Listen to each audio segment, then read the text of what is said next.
Eu quero pedir que projete ali o texto de Efésios, capítulo 4, versos 5 e 6, por favor.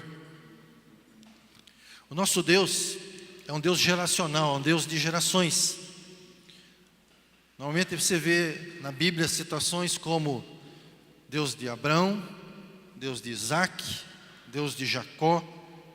Não é assim? Deus de gerações. Foi de Isaac, foi de Abraão, depois de Isaac, depois de Jacó. E assim continua até hoje. O Deus do Marco, o Deus do filho do Marco, né? O Deus dos netos do Marco, o Deus do Fontoura, o Deus dos filhos do Fontoura, o Deus do Rui, o Deus da família do Rui, é um Deus de gerações. Deus trabalha de forma geração, de geração em geração. E Deus também é um Deus de dispensações. Ao longo dos tempos, Ele dispensou a sua presença de várias formas. E eu creio que esse texto exemplifica bem. Diz assim: há um só Senhor, uma só fé, um só batismo, próximo, um só Deus e Pai de todos, que é sobre todos, por meio de todos e em todos. Mantenha aí. Um único Deus e Pai de todos nós, um Deus de geração, que é um Deus dispensacional e que se dispensou através dos tempos, apareceu através dos tempos, ou se manifestou através dos tempos, primeiramente sobre todos, em segundo lugar, por meio de todos, e em terceiro lugar, em todos. Quando Deus se manifestou sobre todos, isso é no Velho Testamento, Deus vinha sobre alguém, o Espírito de Deus vinha sobre alguém, ou a mão de Deus vinha sobre alguém, é dito na Escritura assim, ou a palavra de Deus vinha sobre alguém, assim como veio sobre Davi, sobre Sansão, sobre Jefité, sobre Ezequiel. Deus vinha sobre alguém no Velho Testamento e Ele manifestava a sua glória. As pessoas eram empoderadas para fazer aquilo que Deus queria fazer. Passado esse tempo, Deus se manifesta de uma outra forma, uma outra dispensação. Por meio de todos, Ele se fez carne e habitou e andava entre nós, entre os homens, o Senhor Jesus. E ali Ele se manifestou como Deus encarnado, o Deus Emanuel, o Deus conosco. E foram conhecidas as suas obras e os seus feitos. Mas antes que Jesus fosse assunto aos céus, Ele falou sobre outro Consolador. Ele era um Consolador. Ele falou da vinda do outro Consolador. Ele teria que ir para que o outro Consolador viesse. Ele teria que sair do meio de nós, como pessoa física, para que outro Consolador se manifestasse, para que viesse uma dispensação nova dele. E essa dispensação veio através do Espírito Santo, que é em todos nós, dentro de nós. Nós estamos vivendo esse tempo. É o tempo do Espírito Santo. É o tempo da manifestação de Deus em você. É o tempo do Espírito Santo. Posso ouvir algum glória a Deus? Uns 10 glória a Deus. Mais 5. Glória a Deus. É a dispensação de Deus, como o Espírito Santo que habita em você. A glória de Deus em você, colocada em você. Deus em você e em mim. Mas sabe de uma coisa? Deus é tremendo e Ele não para por aí. Tem mais. Depois disso, sabe o que vai acontecer? Ele volta. Ele vai voltar. Ele vai voltar em glória. Ele vai voltar vitorioso. Ele vai vir, sabe para quem? Para você e para mim, para a igreja vitoriosa, para um povo escolhido, para uma nação santa, um sacerdócio real, para estabelecer o seu reino aqui na face da terra. Glória a Deus, glória a Deus. Nosso Deus é um Deus de gerações e um Deus de dispensações. Então, todo o Velho Testamento aponta para Jesus, para a sua vinda. Os textos proféticos apontam para o Messias, dizendo, ele virá, né, e se manifestará. Todo o Velho Testamento. E todo o Novo Testamento fala sobre o Senhor Jesus, né, fala sobre os feitos dele, a manifestação dele, e aponta para a volta dele. Lá em Mateus 3, por favor, Mateus 3, 1 e 2. João Batista prega. O texto fala que ele prega no deserto. João Batista prega assim. Opa. Mateus 3, 1, 2. Mateus 3, 1, 2, por favor.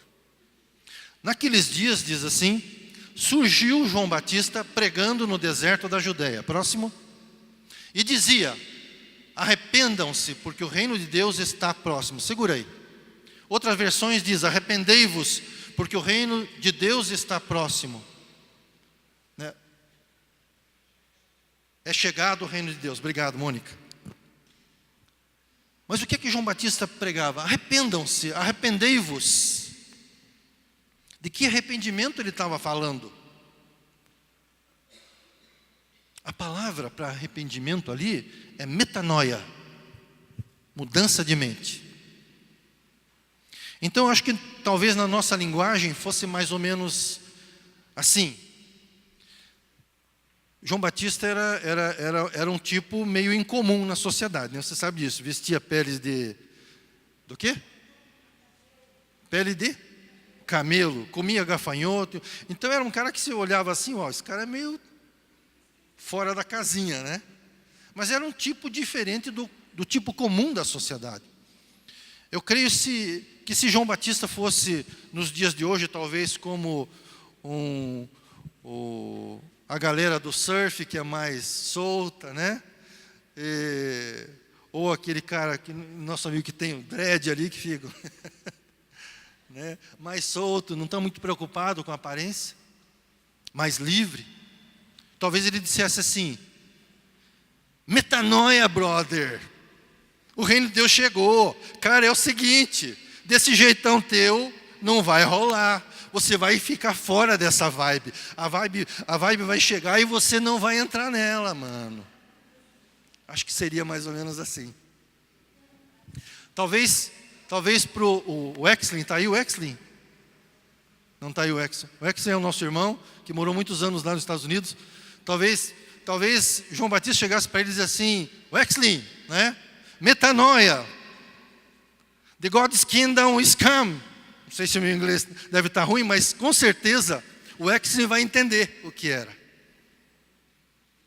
Mas sabe o que João Batista estava falando? João Batista estava falando o seguinte, pessoal, é o seguinte, metanoia, o reino de Deus é vindo, é chegado. Metanoia quer dizer mudança de mente. Mude a sua mente, o reino de Deus chegou.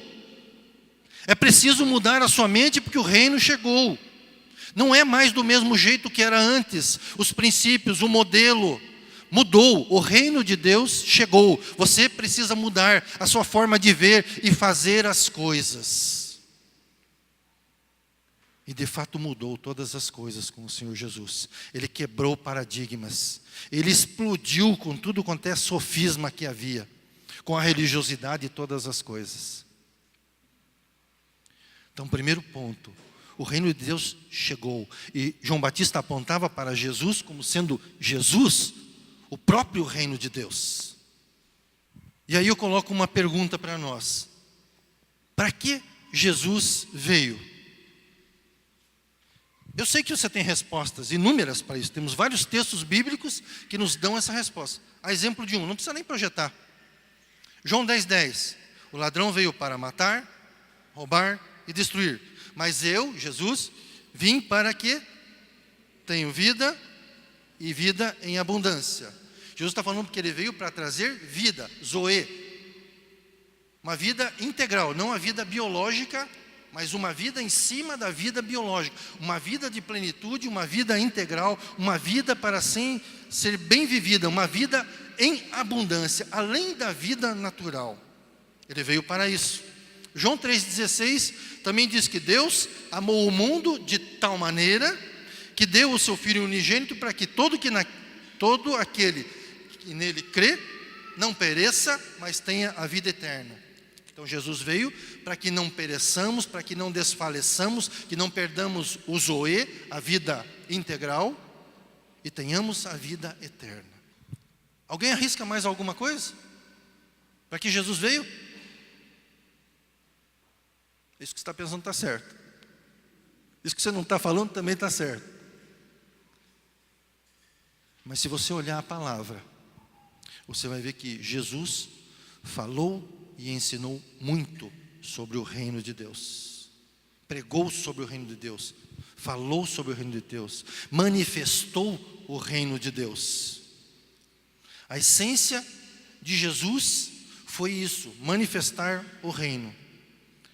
Em outras palavras, eu posso dizer que, além desses 2 versículos citados, mais outros que você lembrou, pensou que não precisamos citar aqui, nós podemos dizer que tudo isso, todos esses versículos, querem dizer, em outras palavras, que ele veio para implantar o reino, que ele veio para manifestar o reino, que ele mesmo se intitulou como sendo o reino de Deus.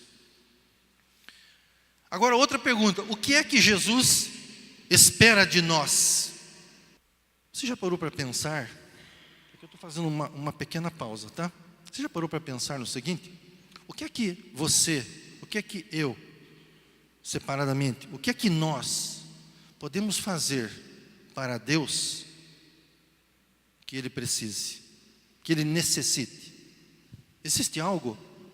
Não. Sim? Não. Não tem nada que eu possa fazer para Deus que Ele precise. Porque Ele é Deus, Ele não necessita de nada, Ele é completo em tudo. Sendo assim, tudo aquilo que Deus faz, tudo aquilo que Deus promete na sua palavra, tudo que Deus dispensa sobre a terra, é somente para nós, é somente por amor a nós. Ele não ganha nada com isso, Ele não precisa de nada disso. Tudo que Deus faz é por amor e é para nós, é para nos abençoar. Todas as coisas, inclusive a tribulação também, ela faz parte, todas as coisas. Voltando para cá, a minha pergunta: o que Jesus espera de nós? Agora eu falo no contexto de reino. Mateus 28, verso 19, por favor. Ele dá uma orientação para os seus discípulos. Portanto, aos discípulos, né? Vão e façam discípulos de todas as nações, batizando-os em nome do Pai, do Filho e do Espírito Santo. E o 20, por favor. Ensinando-os a obedecer a tudo o que eu lhes ordenei. Até aqui. Então, Jesus dá uma direção para os seus discípulos. O que é um discípulo? Um discípulo é uma pessoa que vai aprender, junto com o mestre, a ser igual a ele. Vai ser discipulado, vai ser ensinado a ser igual ao seu mestre. Então Jesus formou discípulos para serem semelhantes a Ele. O que é que nós somos de Jesus? Discípulos. Logo, subentende-se que nós devemos caminhar para sermos iguais, semelhantes a Ele. Discípulos. Então, essa direção que Jesus dá aos seus discípulos, essa direção também é dada a nós, que somos discípulos dele. Ele diz assim: fazeis discípulos. Como que eu faço discípulos? Ele diz assim: batizando, bota lá outra vez, por favor, verso 19. Mateus 28, 19. por favor. Ele diz no texto: batizando-os em nome do Pai, do Filho e do Espírito Santo. O que é batizar em nome do Pai, do Espírito Santo, do Filho e do Espírito Santo?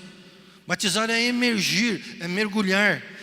Jesus está nos dizendo assim: você tem que emergir as pessoas no Pai, no Filho e no Espírito Santo. Você precisa batizá-los, introduzi-los, fazer com que eles sejam aprofundados em cada um deles.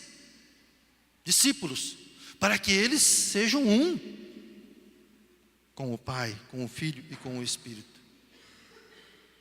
Para que eles manifestem a glória de Deus. Discípulos, fazer as mesmas coisas que Jesus fazia. Manifestar a glória que Jesus manifestava. Além de batizá-los no Pai, no Filho e no Espírito Santo, falava sobre ensiná-los. Ensinar aquilo que respeita, ou que diz respeito ao reino de Deus. E a sua justiça. Eu creio que isso é o que Jesus mais quer de nós. Que façamos discípulos. E aí nós vamos lá dar uma olhadinha nas últimas orientações que Jesus dá aos seus discípulos. E nesse momento aqui, ele já havia morrido, ressuscitado e apareceu aos seus discípulos. Atos, capítulo 1. Vamos ver lá de 1 a 5. Vamos ler isso aí. Quem escreve esse livro é Lucas. Entende-se que é Lucas. Lucas está falando: em meu livro anterior, Teófilo, escrevi a respeito de tudo o que Jesus começou a fazer e a ensinar. Até o dia em que foi levado aos céus, depois de ter dado instruções por meio do Espírito Santo aos apóstolos que havia escolhido. Depois do seu sofrimento, Jesus apresentou-se a eles e deu-lhes muitas provas indiscutíveis de que estava vivo. Apareceu-lhe por um período de 40 dias. Quero enfatizar, 40 dias. Falando-lhes sobre o quê? 40 dias. Apareceu, falava sobre o reino de Deus. À frente. Certa ocasião, quando comia com eles, deu-lhes uma ordem: não saiam de Jerusalém, mas esperem pela promessa do Pai, a qual lhes falei, a vinda do Espírito Santo. Pois João batizou com água, mas dentro de poucos dias vocês serão batizados com o Espírito Santo.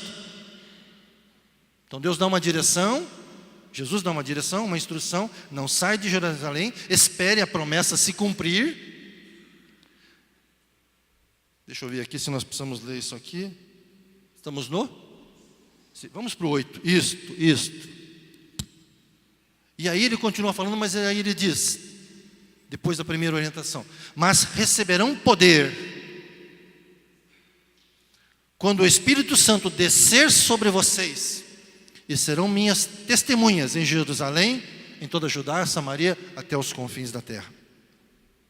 Jesus dá uma instrução a eles, vou repetir aqui: fica aí, não sai daí, fica, né?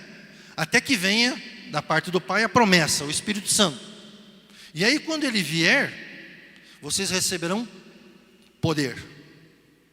Vocês serão empoderados. Depois disso, vocês serão minhas testemunhas. Depois que vocês esperarem, aguardarem, receberem esse poder, vocês serão minhas testemunhas.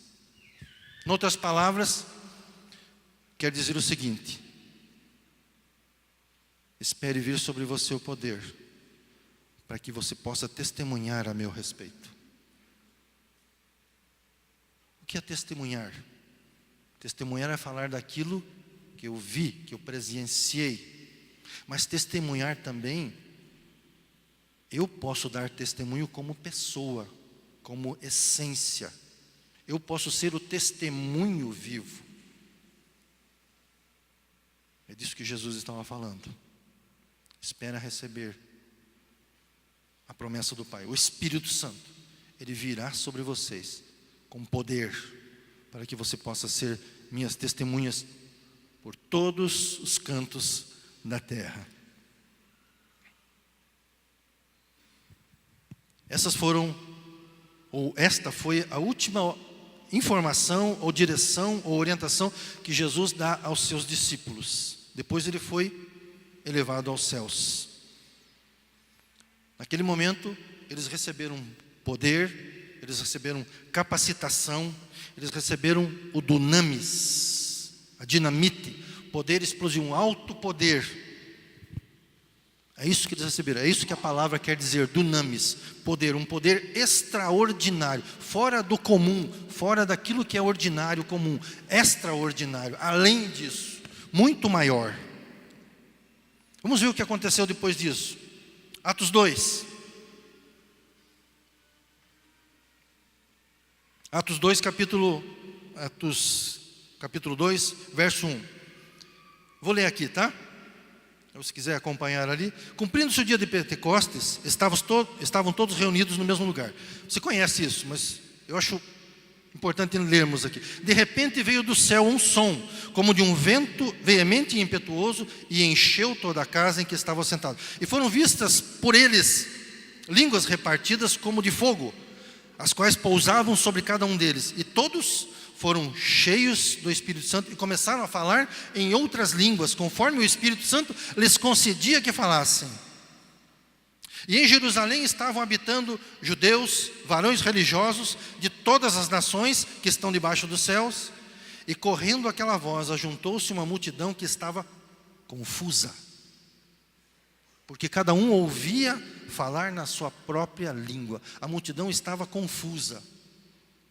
E olha que interessante, e todos pasmavam e se maravilhavam, dizendo uns aos outros: pois que não são galileus todos esses homens que estão falando? Como pois ouvimos cada um deles na nossa própria língua? Partos e medos, elamitas e outros que habitam na Mesopotâmia, Judeia, Capadócia, Ponto, Ásia, Frígia. E aí ele continua, várias cidades, várias localizações, línguas diferentes, e aquelas pessoas indoutas, sem cultura, falando inglês, falando japonês, falando hebraico, falando grego, fazendo aquilo que eles normalmente não faziam, não conseguiam fazer. E no verso 12, diz ainda: e todos se maravilhavam, as pessoas se maravilhavam, estavam extasiadas, estavam suspensos, dizendo uns para os outros: o que quer dizer isto? E aí Pedrão, pedreiro, meio grosseiro, no seu chucro, a irmã falou, chucrão. Pedro se levanta, põe-se em pé, levanta a sua voz, cheio de ousadia, e fala para todas as pessoas, prega para para aquela multidão de pessoas. Era uma festa de Pentecostes, era uma celebração do Pentecostes. 50 dias, eram 50 dias de celebração. As pessoas afluíam para aquele lugar, multidões de todas as nações, para celebrar, para festejar. Esse era o panorama. Foram ali para cumprir tabela, cumprir um ritual. Pedro se levanta e começa a pregar para essa turma. Ele começa a falar, e você conhece o discurso, mas no verso 41 diz assim, depois de Pedro falando: de sorte que foram batizados os que de bom grado receberam a palavra. E naquele dia agregaram-se quase 3.000 almas. Com a pregação de um homem, 3.000 almas se convertem. Adiante um pouco no capítulo 3, fala da cura de um coxo. E esse coxo, vendo Pedro e João que iam entrando no templo, pediu que dessem uma esmola para ele. E Pedro e João, olhando nos olhos dele, né, disse assim: olha para nós. Você conhece, né? Não tenho prata nem ouro, mas o que eu tenho eu te dou. Em nome de Jesus Cristo, o Nazareno, levanta e anda. E saltando esse homem, pôs-se em pé, entrou no templo, andando, saltando e louvando a Deus. E olha o que aconteceu com as outras pessoas. E ficaram cheios de pasmo, medo e assombro pelo que acontecera, pois conheciam ele. E Pedro continua falando.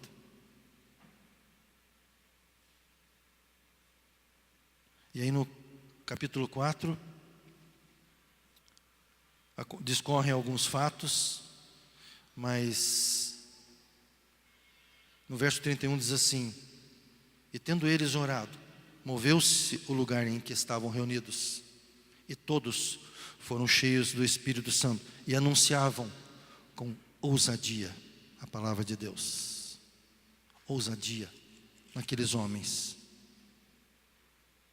No capítulo 5 fala de Ananias e Safira.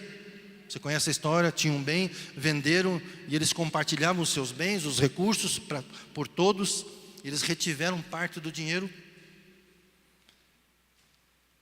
E quando Ananias chega a Pedro fala para ele: Ananias, por que encheu Satanás o teu coração? Para que mentistes ao Espírito Santo e tivesse parte do que havia ganho com a sua venda? Ananias, ouvindo essas palavras, estou abreviando aqui, expirou, morreu. E em seguida a sua mulher vem e também morre. E diz assim: e houve um grande temor em toda a igreja e em todos os que ouviam estas coisas. E muitos sinais e prodígios eram feitos entre o povo pela mão dos apóstolos. E no verso 15: de sorte que transportavam os enfermos para as ruas e punham em leitos ou em camilhas, para que ao menos a sombra de Pedro, quando este passasse, cobrisse alguns deles. E até das cidades circunvizinhas, de toda a redondeza, afluía muita gente a Jerusalém, conduzindo enfermos, atormentados de espíritos imundos, os quais todos, a palavra diz, eram curados. Não era um ou outro, todos eram curados. O poder é quem transforma, você viu? O poder muda tudo. O poder é para conquista.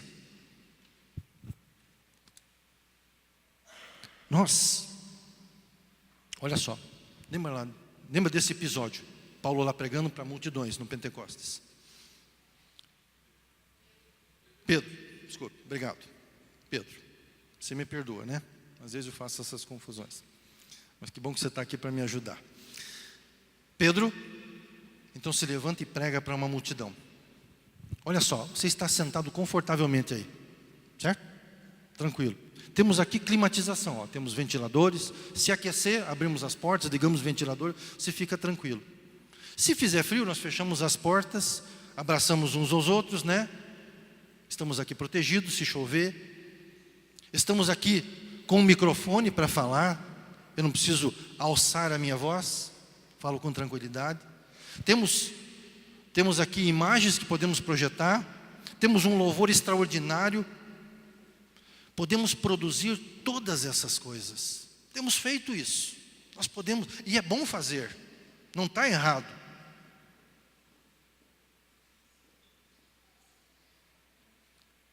Mas Pedro não tinha nada disso. Quando o Espírito o empoderou, ele levantou, colocou-se em pé e pregou com ousadia. E 3.000 se converteram, com uma palavra de um indouto. A sombra de Pedro curava. Todos eram curados. A manifestação do reino veio de uma forma extraordinária através da vida deles. E mudou toda a história. Foi um marco em toda a história. Mudou a história.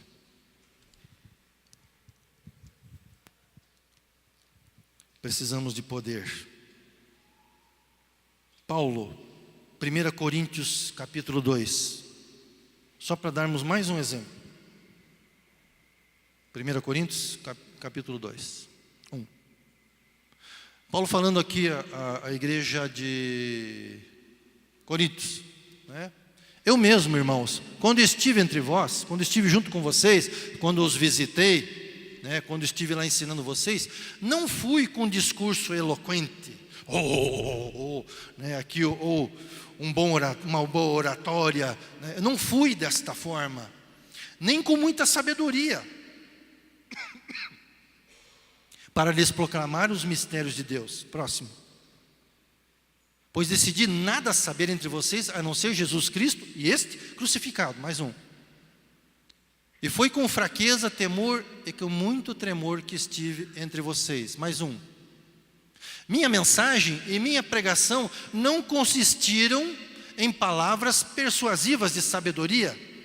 Não quis persuadir ninguém, não quis enrolar ninguém, não quis mentir para ninguém, não quis comover ninguém. Mas consistiram as palavras dele em demonstração de poder do Espírito. Nós podemos criar todas essas situações e, como eu disse, não está errado, nós temos que fazer, temos que ter, né, lugar adequado, tempo, tudo isso é perfeito, é ótimo, eu sei que isso agrada a Deus também. Mas nós precisamos de poder, da manifestação de poder. Porque senão nós podemos vir a um culto, e nós temos visto isso muito por aí. Graças a Deus, Deus tem falado conosco nesse sentido, para caminharmos numa linha. Nós podemos entrar numa igreja e sairmos vazios, ocos. Ou podemos até sair com entusiasmados, temporariamente. No dia seguinte acabou tudo. Mas se a glória de Deus, se o poder de Deus se manifestar, como eu disse, não tem para ninguém. Ou melhor, tem para todo mundo. Precisamos de poder. É o poder, irmão, que santifica a você e a mim. Muitas vezes estamos lutando com diversas situações, lutando com o pecado, lutando com o nosso comportamento, nossas ações, com vícios, lutas na alma, e às vezes queremos fazer por esforço próprio, né? Como no tempo da Inquisição as pessoas se chicoteavam, como se aquilo retirasse os pecados, né? Eram consumidos pelo pecado mais e mais vezes, incapazes. Somente esse poder manifesta a presença do Espírito Santo. É o Deus em nós. Esse poder é que nos capacita a mudar. Não tem esforço próprio que possa obter êxito. Mas existe a palavra de Deus que diz assim: andai no Espírito, e aí você não vai satisfazer as concupiscências da carne.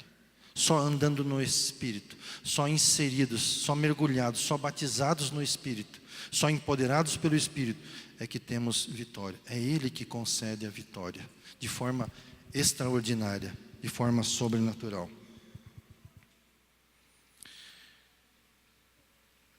Então João Batista anunciou o reino de Deus. Metanoia, mude a sua mente. Mudou tudo, mudou a estrutura, mudou a forma de pensar, mudou a forma de andar, mudou a forma de cultuar a Deus como vocês cultuavam. Metanoia, o reino chegou, né? Jesus manifestou esse reino e Ele ressaltou a importância desse reino. Vamos para o texto de Mateus. Você me dá mais um tempinho? Tenho mais um tempo? Amém. Mateus 6. É um texto bem clássico, conhecido. Deixa eu buscar ele aqui. Mateus 6. Ele diz assim: por isso vos digo, não andeis ansiosos ou cuidadosos quanto à vossa vida, pelo que haveis de comer, pelo que haveis de beber, nem quanto ao vosso corpo, pelo que haveis de vestir. Não é a vida mais do que o mantimento, e o corpo mais do que a vestimenta? Olhe para as aves do céu, não semeiam, não cegam, não ajuntam-se em celeiro, mas o vosso Pai Celestial as alimenta. Não tendes vós muito mais valor do que elas? E qual de vós poderá, com todos os seus cuidados, acrescer um côvado à sua estatura? E quanto ao vestiário, por que andais solícitos? Olhe para os lírios do campo, como eles crescem, e não trabalham, nem fiam. Eu vos digo que nem Salomão se vestiu em sua glória como um deles. Pois se assim Deus veste a erva do campo, que hoje existe e amanhã é lançado ao forno, morre, não vestirá muito mais a vós, homens de pequena fé? É uma exortação de Jesus. Daí ele diz ainda: não andeis inquietos, dizendo: que comeremos, ou que beberemos, ou com que vestiremos? Por quê? Jesus explica por que você não deve fazer isso. Porque os gentios procuram essas coisas. Isso são os gentios que procuram, não nós. Não somos gentios. Essas coisas os gentios procuram. De certo, vosso Pai Celestial bem sabe que necessitais de todas essas coisas. Então aqui Jesus dá uma chamada com relação às preocupações da vida, no que é a vez de comer, beber, vestir, né? Para não andar ansioso e nem inquieto por isso. Mas ele dá uma orientação, porque isso os gentios fazem. Você deve fazer o seguinte: busque em primeiro lugar o reino de Deus. Essa é a orientação. Busque o reino de Deus e a sua justiça, e todas essas coisas, comer, beber, vestir, todas as tuas necessidades, tudo isso que teoricamente aflige os gentios, vão ser acrescentados, vão ser dados, vão ser doados, vão ser estabelecidos na sua vida. Legal, né? Tem a resposta do Senhor para a aflição, tem a resposta do Senhor para a inquietação, não é mesmo? Você conhece esse texto, não conhece? Isso é um texto importante para aprendermos. Vamos tentar entender um pouquinho. Ele menciona assim: não fique aflito nem ansioso. Faz o seguinte: busque o reino e a sua justiça em primeiro lugar. Faça isso em primeiro. O reino de Deus, a palavra ali é basileia. E ela quer dizer o seguinte: domínio, direito ou autoridade para governar um reino. Basileia. Basileia quer dizer autoridade para governar um reino, poder. Jesus fala: busque Basileia em primeiro lugar. Busque Basileia. Busque autoridade para governar um reino. Busque o domínio, o direito. Busque Basileia, Jesus está falando, em primeiro lugar. E depois, a justiça. Essa palavra justiça é dikaios no grego, dikaios, que significa o seguinte: modo de pensar, é um modo de pensar, agir ou ser totalmente conforme a vontade de Deus, que não necessita de correção. Busque Basileia, o poder para governar, e busque uma mente totalmente voltada ao que Deus aprova, sem necessidade de repreensão. Puxa, Marco, mas eu entendi diferente esse versículo. Eu achei que eu podia deixar minha família e servir o dia inteiro na igreja, que Deus ia fazer tudo. Deus faz todas as coisas, é claro. Eu pensei que se eu estivesse aqui pregando, Deus vai me dar todas essas coisas. Mas eu pensava que se eu estivesse aqui limpando o templo, servindo, abraçando os irmãos, orando pelos irmãos e fazendo a obra total de Deus, era assim que eu entendia isto. Eu entendi assim. Mais alguém? Ah, você não entendia assim. Eu entendi assim. Mas o que o Senhor está falando é outra coisa. Busque em primeiro lugar Basileia e dikaios. Busque autoridade para governar o reino. E tenha essa justiça, um modo de pensar e agir totalmente conforme a vontade de Deus, sem necessidade de repreensão. Jesus falou sobre reino e nos ensinou a orar também.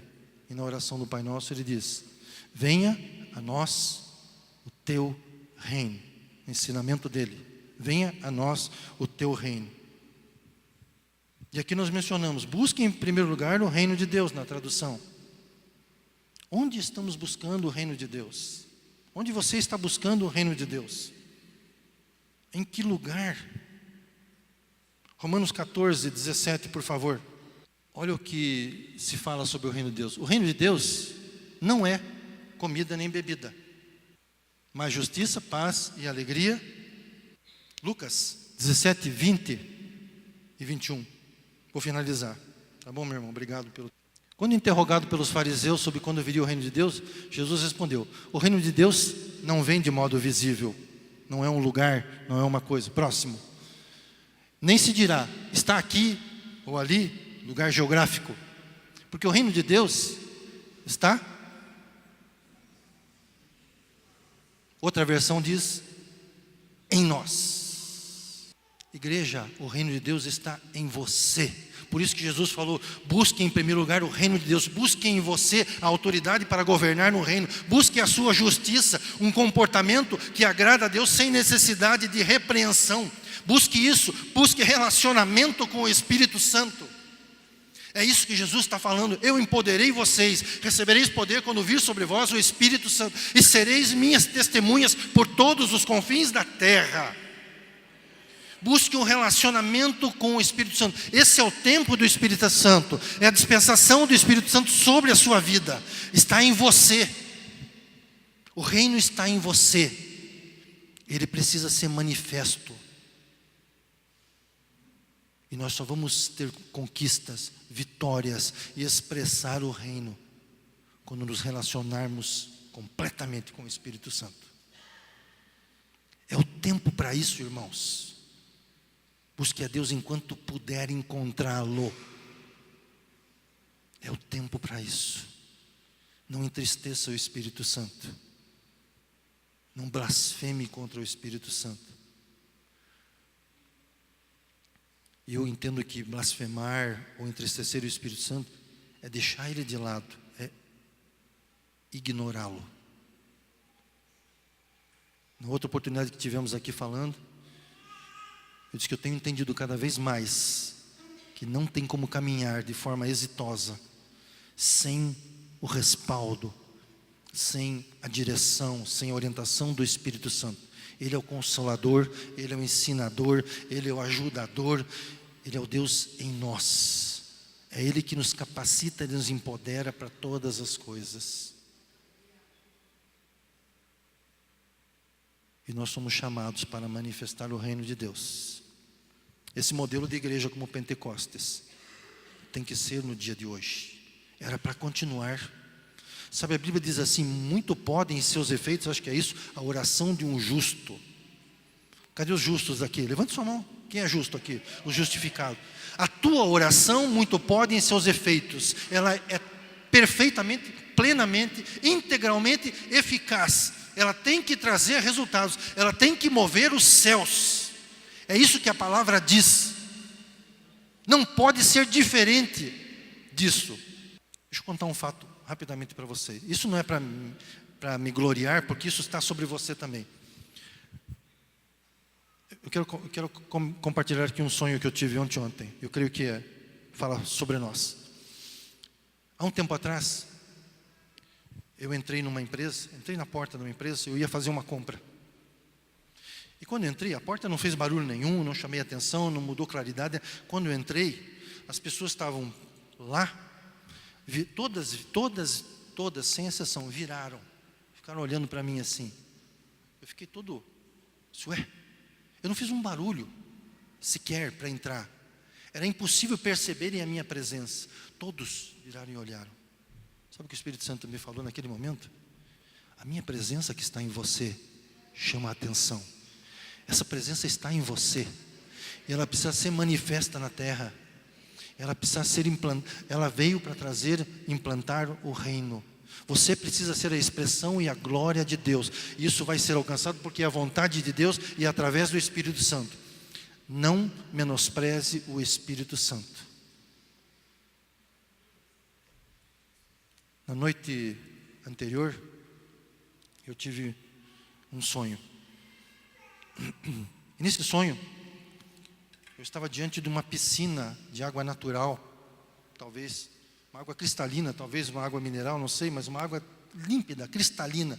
Uma piscina, e eu estava aqui, um pouco para dentro da margem da piscina, então um pouco com água, né? E ela era meio circular aqui, mas ela descia assim uma rampa, descia bem fundo. E era totalmente cheia de água, de uma água cristalina, totalmente, muito grande essa piscina. Não sei quantos litros de água tinha e nem quantos metros.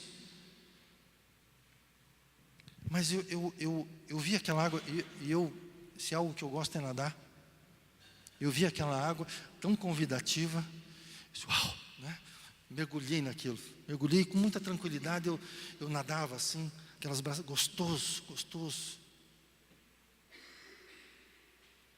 Mas eu ia mergulhando a cerca de 2 metros e tal, né, e daí eu levantava e saía para fora.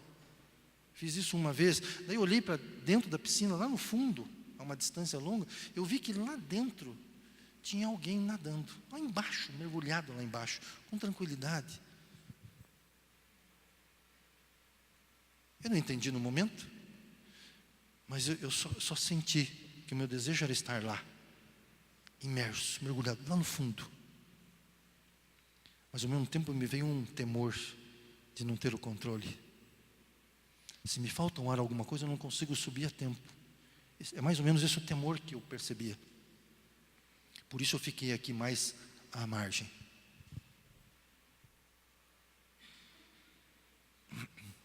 Eu tenho certeza que Deus estava falando a meu respeito. Dizendo assim: você tem mergulhado nesse rio. Você sabe que a água representa o Espírito Santo. Você tem mergulhado. E tem sentido prazer. Mas você ainda quer ter o controle. Por isso você está perto da margem. Por isso você não vai mais fundo. Você ainda quer manter o controle das coisas. Irmãos, eu, assim como cada um de vocês, precisamos de um batismo do Espírito Santo. Sermos mergulhados, sermos aprofundados de tal forma que percamos o controle. Eu entendo que o batismo do Espírito Santo, ele pode vir a qualquer momento. Ele pode tomar a minha boca e eu orar em línguas, não uma ação voluntária, mas involuntariamente. Ele pode fazer milagres e maravilhas na minha vida, através da minha vida. Precisamos ser batizados, precisamos estar inseridos, mergulhados em plena comunhão, até perder totalmente o controle. Metanoia. O reino de Deus chegou. O reino de Deus chegou. Amém?